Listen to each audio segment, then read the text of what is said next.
We don't usually pay for air and tap water because it is in such high abundance, selling it would be pointless.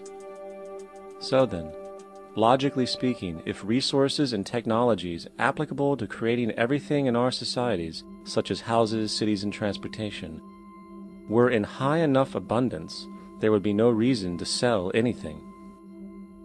Likewise, if automation and machinery was so technologically advanced as to relieve human beings of labor, there would be no reason to have a job. And with these social aspects taken care of, there would be no reason to have money at all. So the ultimate question remains: do we on Earth have enough resources and technological understanding to create a society of such abundance that everything we have now could be available without a price tag and without the need for submission through employment?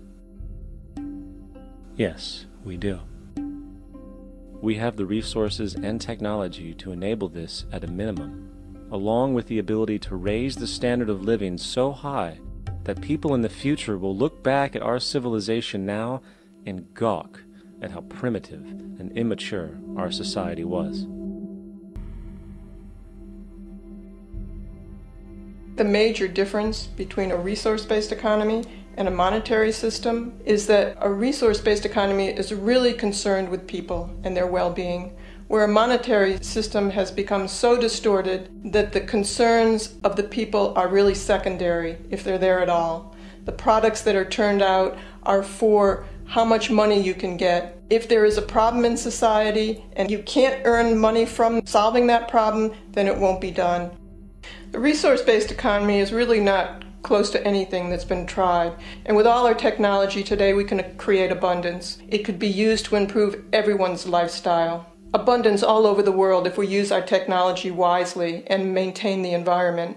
It's a very different system, and it's very hard to talk about because the public is not that well enough informed as to the state of technology.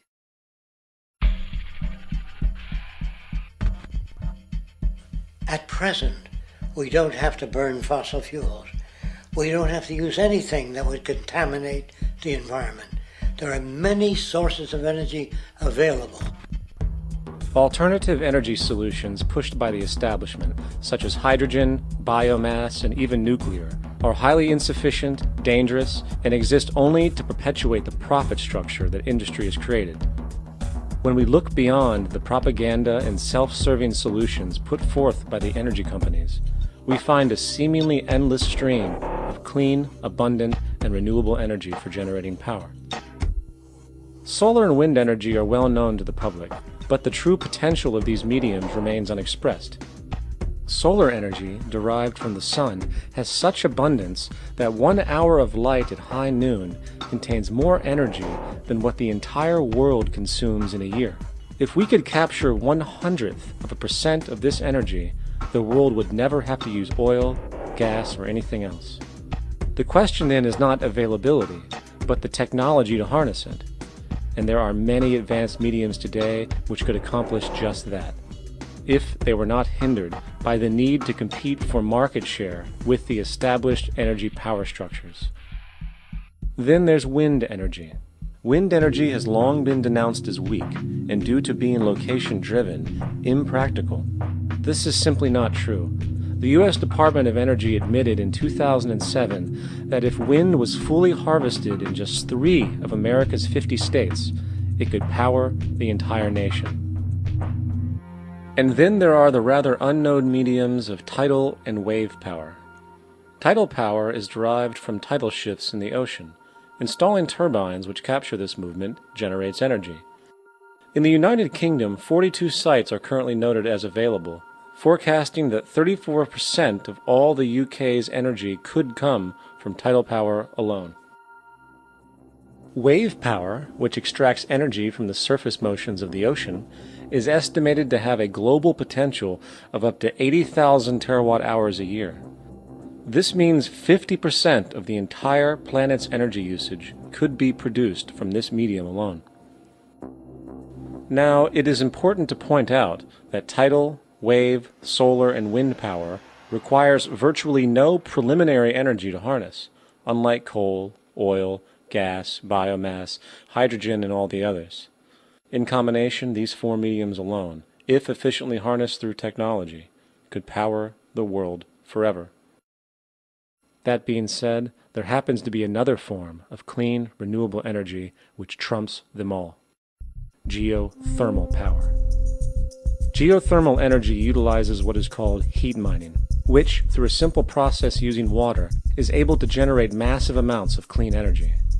In 2006, an MIT report on geothermal energy found that 13,000 zettajoules of power are currently available in the Earth, with the possibility of 2,000 zettajoules being easily tappable with improved technology. The total energy consumption of all the countries on the planet is about half of a zettajoule a year. This means about 4,000 years of planetary power could be harnessed in this medium alone. And when we understand that the Earth's heat generation is constantly renewed, this energy is really limitless and could be used forever.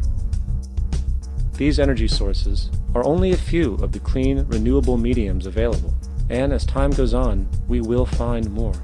The grand realization is that we have total energy abundance without the need for pollution, traditional conservation, or, in fact, a price tag. And what about transportation? The prevailing means of transportation in our societies is by automobile and aircraft, both of which predominantly need fossil fuels to run. In the case of the automobile, the battery technology needed to power an electric car that can go over 100 miles an hour for over 200 miles on one charge exists, and has existed for many years. However, due to battery patents controlled by the oil industry, which limits their availability to maintain market share, coupled with political pressure from the energy industry, the accessibility and affordability of this technology is limited. There is absolutely no reason other than pure, corrupt profit interest that every single vehicle in the world cannot be electric and utterly clean, with zero need for gasoline. As far as airplanes, it is time we realize that this means of travel is inefficient, cumbersome, slow, and causes far too much pollution. This is a maglev train. It uses magnets for propulsion. It is fully suspended by a magnetic field and requires less than 2% of the energy used for plane travel. The train has no wheels, so nothing can wear out. The current maximum speed of versions of this technology, as used in Japan, is 361 miles per hour. However, this version of the technology is very dated. An organization called ET3, which has connections with the Venus Project, has established a tube-based maglev that can travel up to 4,000 miles per hour in a motionless, frictionless tube, which can go over land or underwater. Imagine going from LA to New York for an extended lunch break, or from Washington, D.C. to Beijing, China in 2 hours. This is the future of continental and intercontinental travel: fast, clean, with only a fraction of the energy usage we use today for the same means. In fact, between maglev technology, advanced battery storage, and geothermal energy, there would be no reason to ever burn fossil fuels again. And we can do this now if we were not held back by the paralyzing profit structure. Now, America is inclined toward fascism. It has a propensity, by its dominant philosophy and religion, to uphold the fascist point of view. American industry is essentially a fascist institution. If you don't understand that, the minute you punch that time clock, you walk into a dictatorship. We're given notions about the respectability of work, and I really look at it as being paid slavery. They're brought up to believe that you shall earn your living by the sweat of your brow. That holds people back, freeing people from drudgery, repetitive jobs which make them ignorant. You rob them. In our society, that is a resource-based economy, machines free people. You see, we can't imagine that because we've never known that kind of world.